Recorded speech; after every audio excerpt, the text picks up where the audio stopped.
The Democrats' real opposition in 2020 isn't just going to be Donald Trump. The Democrats are going to be running against the Russians. Trump is not the only candidate, whoever they are, that they will have to deal with in the next 560 days. Seriously, take the time to read the Mueller report. It is important that you understand exactly what happened in the 2016 election to even get a grip on what's going to happen in 2020. The Russians whipped our asses with their massive attack on social media in 2020 in just one way, amongst many others that they attacked our electoral system. They are not about to stop now. And look, let's face it, tech companies, they're about profit. They're not about stopping the Russians from attacking our electoral process. Democrats are focused on winning their races in 2020. They seem to have little political will to take on the challenge of Russian interference, and I'm not sure exactly how much actual capability they would have because they only control one branch of government. And the Republicans, they're not about to stop the Russians. We know, if you read the Mueller report, that the Trump administration welcomed and even encouraged the Russians to help him win. The Russians wanted Trump to win, and they are not going to tell the Russians no. They're not going to do anything to tell the Russians no. And the GOP, the congressmen, the senators, they're not about to do anything to stop the Russian efforts in helping Trump win.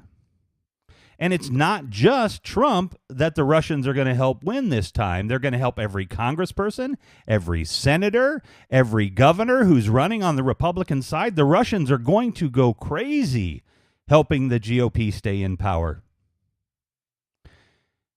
And we need to do something about it. We need to be able to thwart this effort. We need paper ballots.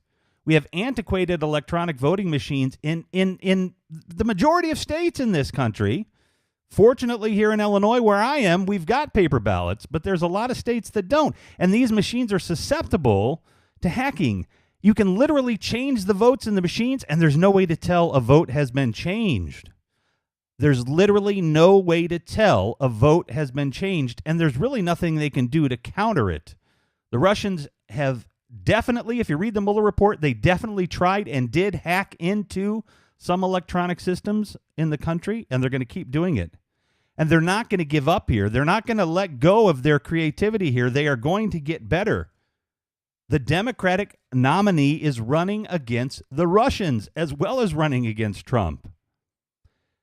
The Democratic nominee is running against cyber warfare experts that are investing millions and millions into securing the election for the GOP.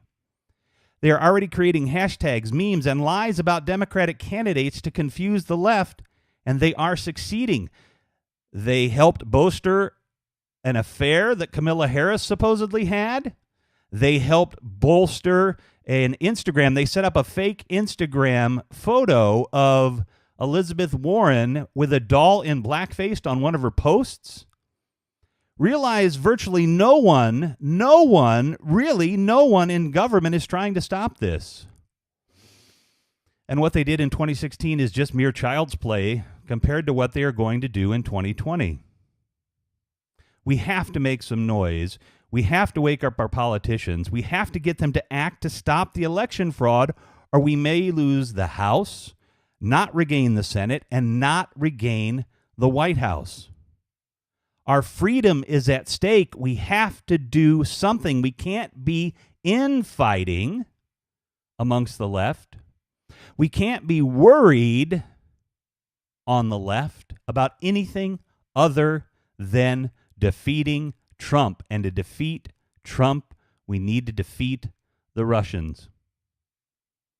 This has been News for the Left and Us. My name is Revolution McInnes. Make sure to hit the subscribe button and click on the bell so you get my updates. I really appreciate you watching. Peace be with you, and namaste.